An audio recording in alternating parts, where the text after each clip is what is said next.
Every single time you stream a movie or post a photo or send an email, you're tapping into this invisible world of massive, power-hungry buildings. We call them data centers. They're the engines of our digital lives, but man, do they consume an enormous amount of energy. So you gotta wonder, how do the biggest companies on the planet possibly keep all that power consumption in check? Well, the answer comes down to one single, incredibly high-stakes number. Look, for the giants of the internet, the hyperscalers, efficiency is not just some nice-to-have green initiative. No way. It's a relentless multi-million-dollar competition. Every single watt of energy that gets wasted adds up, and the financial stakes are just unbelievably high. So let's get real for a second.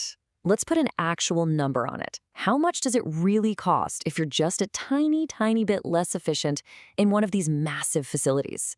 What's the real-world price tag for what looks like a simple rounding error? Nearly $1 million. Think about that. For a huge data center, a PUE difference of just 1/100th of a point, that's 0.01, translates to almost $900,000 in wasted electricity every single year. And that number right there, that's why mastering efficiency isn't just a job for these folks. It's a total obsession. All right, so if this is such a high-stakes game, how do you keep score? Well, operators use this really simple but incredibly powerful metric. It's basically become the universal scoreboard for the entire industry. It's called PUE.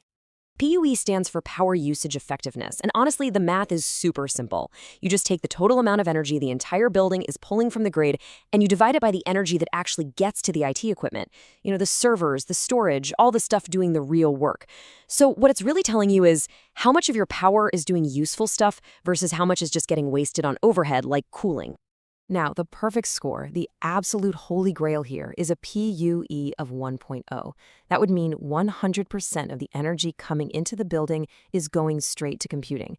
Zero waste. Now, look, because of the laws of physics, that's literally impossible to achieve, but it's the North Star. It's that perfect target everyone is chasing. And this is where you can see the night and day difference. An old-school server room from back in the day might have a PUE of 2.0. That means for every single watt that goes to a computer, another entire watt is just gone, wasted. But an elite, modern hyperscale facility, they're shooting for something like a 1.10. That means they've slashed that waste by 90%. We're talking only 1/10 of a watt wasted for every watt of compute. The difference is just absolutely staggering. So, if you're an engineer trying to crush that PUE number, where do you even start? Where is this war on waste actually won or lost? Well, it turns out the battle is waged on 3 distinct fronts, and each one has its own set of challenges. Okay, so here are those 3 battlefronts. First up is mechanical. This is the big one. It's the constant fight against the insane amount of heat that the servers are kicking out. Then you've got electrical. That's the fight against losing precious energy as it travels from the grid all the way to the chip. And finally, there's IT. This one's a bit sneakier. It's the fight against servers that are just sitting there, plugged in, burning power, but doing absolutely zero useful work. Make no mistake, the single biggest enemy of a low PUE is heat. It's not even close. The cooling systems eat up the most overhead energy, which, on the bright side, means that's where you can find the biggest gains. I mean, just try to wrap your head around the challenge. You have to take all this intense, concentrated heat coming off millions of tiny chips, each the size of a thumbnail, and somehow efficiently move it all out of a building the size of a warehouse. It's a monumental task. And this is where a really cool bit of physics comes into play, the fan power law. It basically says that the power a fan uses is proportional to the cube of its speed. So what that means in the real world is that a tiny change in fan speed has a massive impact on energy use. Look at this. If you slow your fans down by just 10%, you slash their energy consumption by almost 30%. That is an absolutely huge lever for these operators to pull. All right, so back on that IT battlefront, we have to talk about the main villain. It's got a great name, the zombie server. And that's exactly what it is.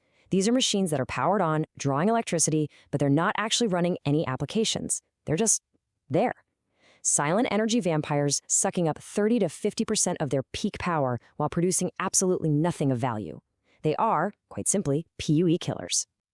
Okay, so we know where the fight is happening. We've identified the battlefronts. So what's the plan of attack? Let's get into the playbook. How do the pros actually take these principles and turn them into real money-saving action? Well, it's not chaos. It's a very structured process.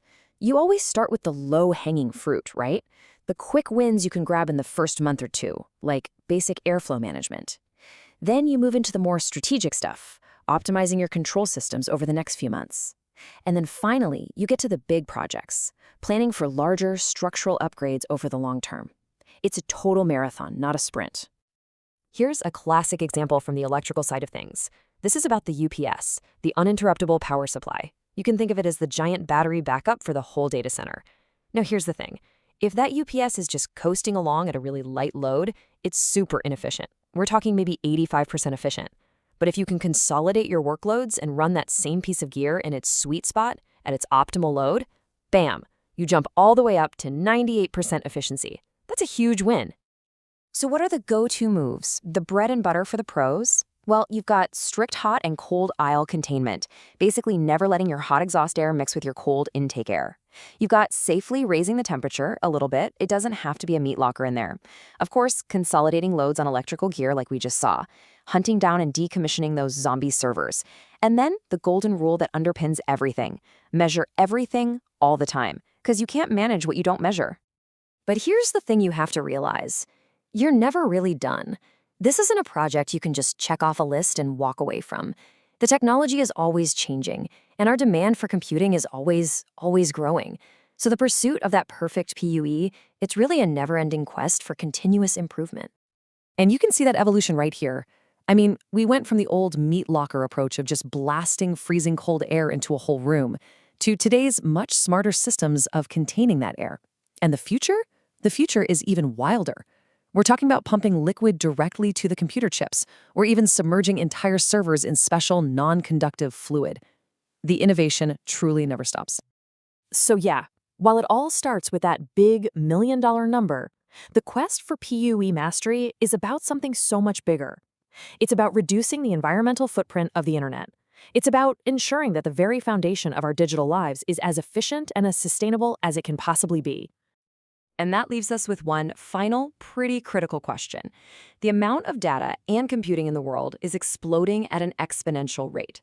So the real challenge for these engineers, and frankly for all of us, is to make sure our gains in efficiency can actually keep up with that insatiable demand.